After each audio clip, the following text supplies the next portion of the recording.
Turnamen Piala AFF 2024 kembali menjadi sorotan, bukan hanya karena aksi-aksi para pemainnya di lapangan, tetapi juga karena kontroversi yang seakan tak pernah absen setiap edisi.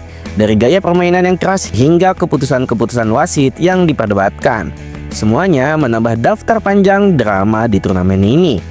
Di tengah hiruk-pikuk tersebut, ada cerita tentang para pemain yang harus mengorbankan kondisi fisik dan karir klub mereka demi membela negara.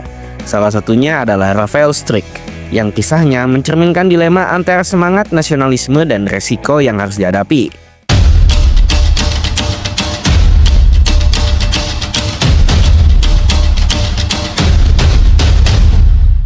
Melihat rentetan kejadian di AFF 2024, banyak pihak menilai Indonesia seharusnya bersikap lebih tegas terhadap turnamen ini. Dari masa ke masa, Piala AFF sering dianggap lebih membawa kerugian daripada manfaat. Ketua PSSI, Erick Thohir bahkan sempat mengusulkan pengurangan partisipasi Indonesia di ajang-ajang yang tidak sesuai dengan kalender FIFA. Jika wacana untuk keluar dari AFF benar-benar diwujudkan, itu bisa menjadi peringatan keras bagi AFF untuk segera berbenah. Turnamen ini sendiri kerap menuai kritik, dari dugaan mafia hingga permainan keras yang membahayakan pemain. Ketika Indonesia tersingkir, kritik pedas langsung menghujani pelatih Shin Tae-yong. Bahkan ketua PSSI pun tak luput dari serangan. Di tengah situasi ini, menjaga solidaritas timnas menjadi kunci agar tidak mudah terpecah belah. Kekisruhan di AFF 2024 memang tak bisa diabaikan, termasuk gaya permainan kasar yang mencederai banyak pemain.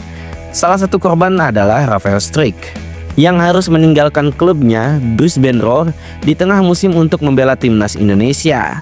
Sayangnya, Rafael kembali dengan kondisi fisik yang memprihatinkan.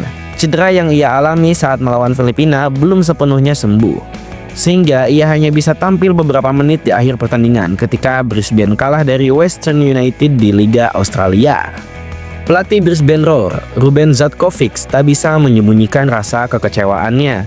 Namun ia tetap optimis Rafael akan segera pulih. Baginya, perkembangan Rafael sebagai pemain yang sangat signifikan sejak bergabung dengan tim. Dari yang awalnya hanya menjadi pemain cadangan di Belanda, kini Rafael telah menjadi pilar penting di timnas Indonesia. Dia pemain yang luar biasa bagi kami, ujar Zatkovic.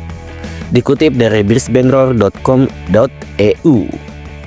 Rafael bukan satu-satunya pemain yang menjadi korban kerasnya turnamen ini. Dalam laga melawan Filipina, ia digantikan Hoki Caraka yang justru mengalami cedera lebih parah hingga harus dilarikan ke rumah sakit karena terkena sikutan lawan. Situasi ini mengingatkan pada Marcelino Ferdinand yang sebenarnya masih menjalani pemulihan cedera hamstring, tetapi tetap dipaksakan bermain di AFF. Akibatnya, cedera Marcel malah semakin memburuk dan performanya pun jauh dari optimal. Oke, sekian saja video untuk hari ini. Sampai jumpa di video berikutnya.